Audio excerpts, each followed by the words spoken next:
Hi friends, welcome to SudhaSri Kitchen. இப்போ நீங்கள் பார்த்துட்டு இருக்கிறது எலுமிச்சம்பழ ஊறுகாய் தாங்க.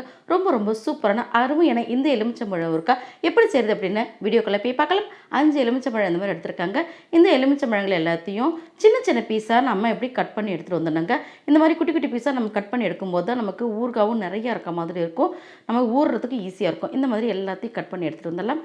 எல்லா எலுமிச்சம்பழத்தையும் நான் கட் பண்ணி எடுத்துகிட்டு வந்துடுறேன். இந்த மாதிரி இப்போ ஒரு பிளாஸ்டிக் பாட்டிலில் நான் இதை போட போகிறேன். கண்ணாடி பாட்டிலையும் போடலாம், செராமிக்லையும் போடலாம். சில்வர் பாத்திரத்தில் மட்டும் போடக்கூடாது. ஏன்னா சிட்ரிக் ஆசிட் இருக்கிறதுனால சீக்கிரம் நமக்கு அரிச்சிடும். இந்த மாதிரி பாட்டிலில் நம்ம தண்ணியெலாம் இல்லாமல் சுத்தமாக இருக்க மாதிரி தொடச்சிட்டு நம்ம போட்டுட்டு இந்த லெமன் ஜூஸ் இருக்கும் பார்த்திங்களா, அதையும் இதிலேயே சேர்த்துக்க வேண்டியதாங்க. சேர்த்துட்டு ஒரு குழிக்கரண்டி அளவுக்கு உப்பு. இதில் உப்பு அதிகமாக இருக்கும். ஏன்னா புளிப்பு அதிகமாக இருக்கிறதுனால இந்த பழத்துக்கு உப்பு இந்த அளவுக்கு போட்டால் கரெக்டாகவே இருக்கும்.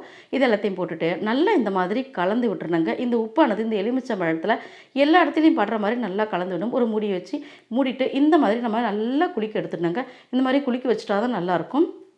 இப்போ ஒரு 10 நாள் கழிச்சு தான் நம்ம எடுக்க போகிறோம். அதனால் டெய்லியுமே கொஞ்சம் நேரம் இதை எடுத்து நம்ம அப்படி கலந்து வைக்கணும். அப்போ தான் ரொம்ப நல்லாயிருக்கும். கலந்து விட்டுக்கிட்டே இருக்கணும். அப்பப்போ திறந்து பார்த்துட்டு ஒரு 10 நாள் கழித்து எப்படி இருக்குதுன்னு பார்க்கலாம். இப்போ ஒரு 10 நாள் கழிச்சு தான் நான் இப்போ இதை எடுத்து நான் செய்ய போகிறேன். இப்போ 10 நாள் கழித்து நம்ம எலுமிச்சம்பழம் உப்பில் இந்த அளவுக்கு ஊறி இருக்குது. நான் பார்த்தாலே தெரியுது பார்த்திங்களா எப்படி சாஃப்டாக இருக்குன்னு. இந்த மாதிரி ஊறி வந்த பிறகு தான் நம்ம தாளிக்க ஆரம்பிக்கணும். எப்படி தாளிக்கிறதுன்னு பார்க்கலாம். இப்போ ஒரு வானிலையில் நான் 4 டேபிள் ஸ்பூனுக்கு ஆயில் சேர்த்துக்கிறேன். கடுகு 1/4 டேபிள் ஸ்பூனுக்கு, உளுத்தம்பருப்பு ஒரு 1/4 டேபிள் ஸ்பூனுக்கு, பெருங்காயம் கொஞ்சம் சேர்த்துக்கலாம். சேர்த்துட்டு இதுவே கடுகு உளுத்தம்பருப்பு பெருங்காயம் இப்போ நல்லா பொரியட்டும். இந்த மாதிரி நல்லா பொரிஞ்ச பிறகு கொஞ்சமாக கருவேப்பிலை சேர்த்துட்டு கருவேப்பிலையும் நல்லா பொரியட்டுங்க. எல்லாம் பொரிஞ்ச பிறகு நம்ம உப்பில் ஊற வச்சுருக்கிற இந்த எலுமிச்சம்பழத்தை அப்படியே இதில் சேர்த்துக்க வேண்டியதாங்க. இப்போ நல்லா ஊறி இருக்கிற இந்த எலுமிச்சம்பழங்கள் எல்லாத்தையும் நம்ம சேர்த்தாச்சு. சேர்த்துட்டு ஒரு 2-3 நிமிஷத்துக்கு நல்லா இந்த மாதிரி வதக்கி விடுவோம். அப்போ தான் நமக்கு நல்லா சாஃப்டாக இருக்கும். இது நல்லா வதக்கிட்டு அதுக்கப்புறம் தான் எல்லா பொருளையும் நம்ம சேர்க்க ஆரம்பிக்கணும். ரொம்ப சூப்பரான அருமையான இந்த எலுமிச்சம்பழ ஊறுகாய் செய்கிறது ரொம்ப ஈஸியானதுங்க.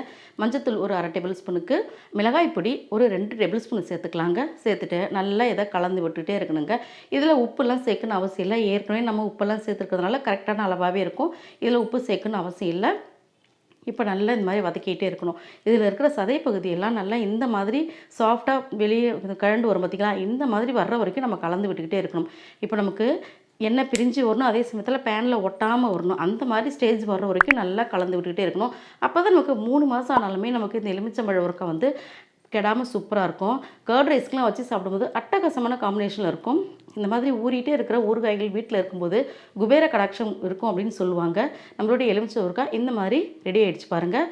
இல்லை எண்ணெயெல்லாம் பிரிஞ்சு இந்த மாதிரி பேனில் ஒட்டாத அளவுக்கு சூப்பராக நமக்கு எலுமிச்சம்பழ ஊறுகாய் ரெடி ஆகிடுச்சிங்க. செய்கிறதுக்கு ரொம்ப ஈஸியானதுங்க. இப்போ நம்ம ஸ்டவ் ஆஃப் பண்ணிக்கலாம்.